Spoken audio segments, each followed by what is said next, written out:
Well, hi there. I want to talk a little bit about something that is very important in the show. I don't sell it, you can't buy it, you don't even read about it much.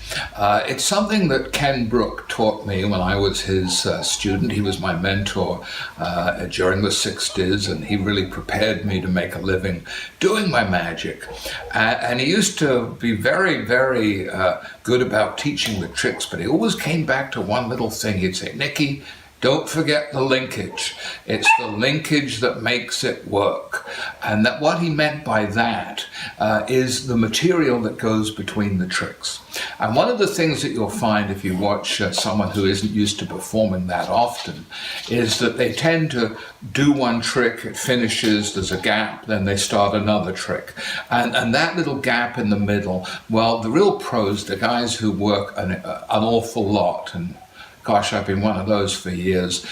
They learn to make the whole thing smooth. There is no, unless you want the audience to really appreciate that you're going from there to there, you want it just to happen.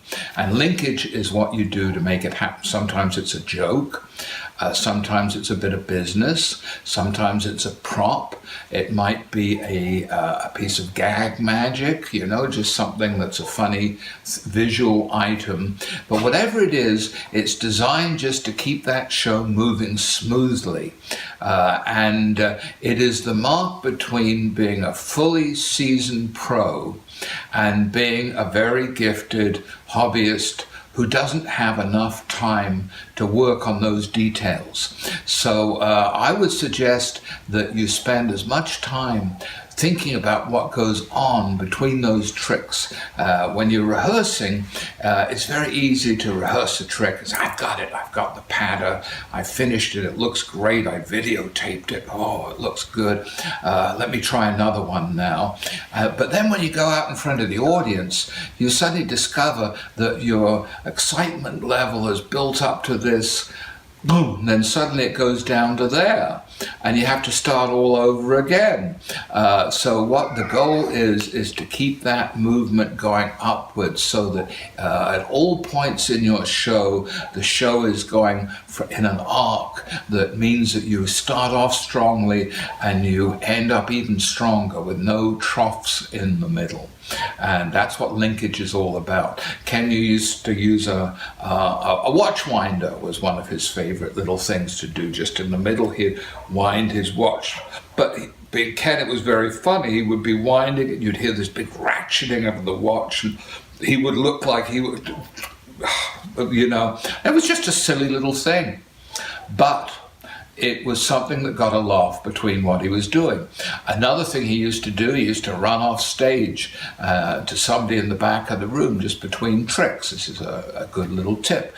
He'd run off and shout at somebody, leave the stage, go, 15, 20 feet and shout down at somebody, "I'll do the card trick in a minute," as if they were, maybe hard of hearing. Rush back on stage, do his next trick. At the end of that one, he'd rush into the audience, "I'll be doing the card trick in a minute." And he would do that maybe 5 or 6 times, and each time it got a bigger laugh. That was a perfect definition of using a linkage to strengthen your show. You might take a trick, for instance, that you were going to pretend to do and build it up. An item that I like for that is the classic, the eggs dropping into the glasses when you knock the tray away. It's an old classic bit, but between each trick you walk over, you get ready to do it, you psych up. No.